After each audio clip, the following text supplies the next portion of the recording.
안녕하세요, 신작가입니다. 중국명 랴오이다오, 일본명 센카쿠 열도는 요 양 국가가 참 영토 문제로 시끄러운 그러한 부분입니다. 그런데 최근에 요 양 국가 가운데에 베트남이 끼어들게 됐습니다. 이거 좀 이상해요. 그래서 제가 좀 일본 미디어를 좀 살펴봤는데 최근에 요 랴오이다오 센카쿠 열도 문제에 일본에서 보도되는 그러한 보도들을 보면은 베트남이 끼어 있단 말이죠. 이거 좀 뭔가 이상하다 싶어서 제가 그 내용을 좀 살펴봤습니다. 일본 어선이 중국 영해 내에서 불법 조업, 중국 센카쿠 문제로 역항의, 베트남에게도 반발 이라는 제목을 보면은 여기에서도 베트남이 끼어 있습니다. 요 기사의 내용을 잠깐 좀 살펴보도록 하겠습니다. 중국 외교부 자오리지안 보도국장은 11일 정례 기자회견에서 일본의 어선이 중국 영해에서 불법 조업을 하고 있었다고 주장, 일본 측에 항의한 것으로 밝혀졌다. 자오 씨는 중국 해경 성박에 의해 일본 어선의 추적을 인정하면서 조업 중단과 관련 해역에서의 퇴거를 요구하고 일본 해상보안청에 의한 불법적인 방해에 단호히 대처했다고 설명했다. 랴오이다오는 중국 고유의 영토이며 일본 측이 새로운 문제를 만들지 않도록 요구한다고 말했다. 또한 중국 주변 해역에서 불법 조업 단속의 일방적 강화 움직임에 베트남 외무장관도 8일 항의 성명을 내놓았지만 자오 씨는 중국은 남중국 해에 대한 주권과 권한이 있다. 베트남 측에 간섭할 권리는 없다고 주장했다. 이러한 기사가 나오고 있습니다. 남중국 해 문제는 베트남을 비롯해서 필리핀, 말레이시아, 요런 쪽, 동남아시아 쪽하고 중국하고의 문제가 있는 그러한 부분입니다. 그런데 센카쿠 쪽에 베트남이 끼어서 느닷없이 베트남 얘기를 하고 있어요. 일본 최근에 보도되는 그러한 기사들을 보면은 좀 이상하다는 생각이 들어요. 그런데 여기서 남중국해 문제에 대해서는 이미 예전부터 일베 연합이 이루어지고 있었습니다.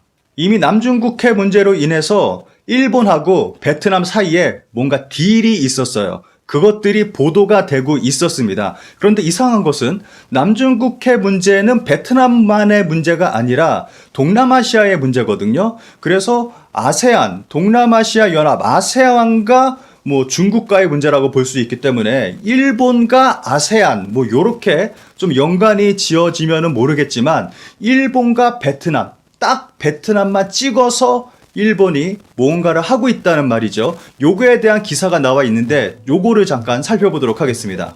일본, 베트남, 남중국해 영유권 분쟁 협력 강화라는 예전에 보도된 그러한 기사입니다. 요 기사의 내용을 좀 잠깐 살펴보겠습니다. 특히 기시다 외무상은 판빈민 부총리 겸 외교부 장관과 만나 남중국해에서 항행의 자유 확보가 중요하다는 점을 확인했습니다. 또 중국을 겨냥해 영유권 분쟁을 악화시키는 현상 변경 행위를 중단해야 한다는데 한 목소리를 냈습니다. 이에 따라 기시다 외무상은 베트남이 순시선으로 활용할 수 있는 중고 선박을 조속히 제공하고 베트남의 사회 기반 시설 개발을 위한 차관 제공을 약속한 것으로 알려졌습니다.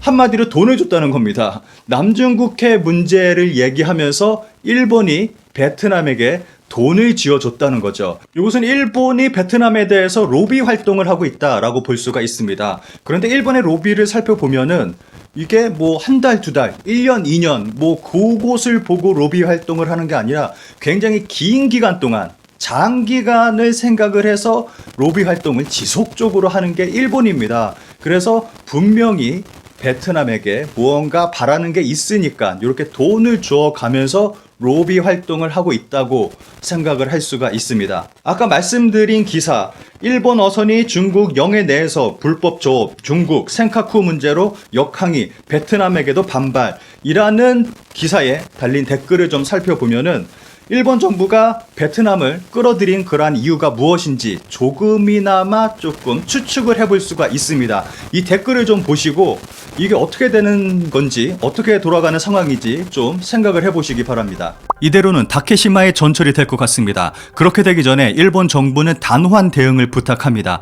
국제사회에도 호소해 일본 고유의 영토를 지켜주세요. 이대로라면 중국이 마음대로 센카쿠 열도에 행정구를 설정하는 것은 시간 문제라고 생각한다. 게다가 만일 일본이 동남해 지진으로 정부 기능이 마비된다면 중국이 센카쿠 열도를 점령할 가능성은 충분히 있네요.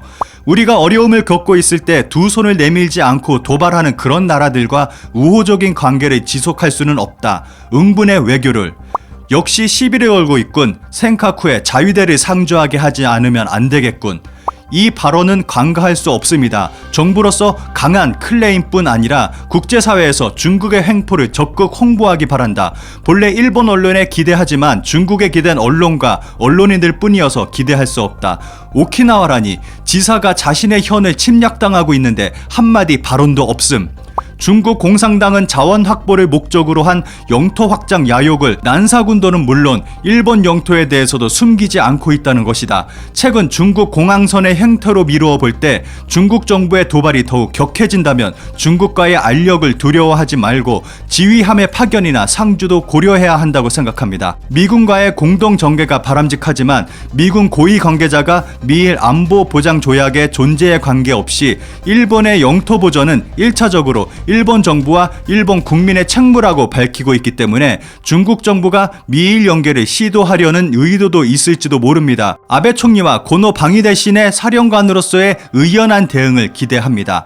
다케시마의 전철을 밟고 있다고 볼 수 있다. 꼭 그렇게 될 것이다. 소극적인 일본 정부는 유감 표시밖에 하지 않을 테고 중국도 그 점은 충분히 알고 있을 것이다. 머지않아 상륙하여 군사기지를 건설하는 것은 틀림없을 것이다. 상륙해도 미군은 도와주지 않을 거예요. 지금까지 어떤 것도 명확하게 하지 않았던 외상이 중국과의 문제를 청산할 때가 왔습니다. 일본 정부의 대응 어떻게 할 것인가? 또 어영부영할 것인가? 일본은 잘못한 게 없으니 강하게 대응해야 한다. 북방 영토 지역의 조업으로 러시아에게 납포되어 왔기 때문에 일본도 자국 영해 내에서 중국 성적의 배가 조업과 센카쿠 열도에 상륙한다면 당당하게 납포해야 한다. 물론 러시아나 한국에도 똑같이 대응해야 합니다. 노라고 말할 수 있다. 당하면 그대로 돌려준다. 이러한 것을 할 수 있는 강한 일본이 되길 바란다. 구조를 바꿔야 할 때가 왔다. 일본의 헌법 구조는 평화헌법이라고 불리우고 있습니다. 그리고 일본이 전쟁할 수 없는 나라라는 내용을 담고 있는 헌법이기도 합니다. 우리는 무기 없이 자위대를 분쟁지로 보낼 수 있는가? 구조는 지켜주지 않는다. 저 적색 무법국은 헌법을 바꿀 수 없는 일본을 보고 너털 웃음을 짓고 있다. 나라를 도둑맞아도 구조를 외칠 뿐인가?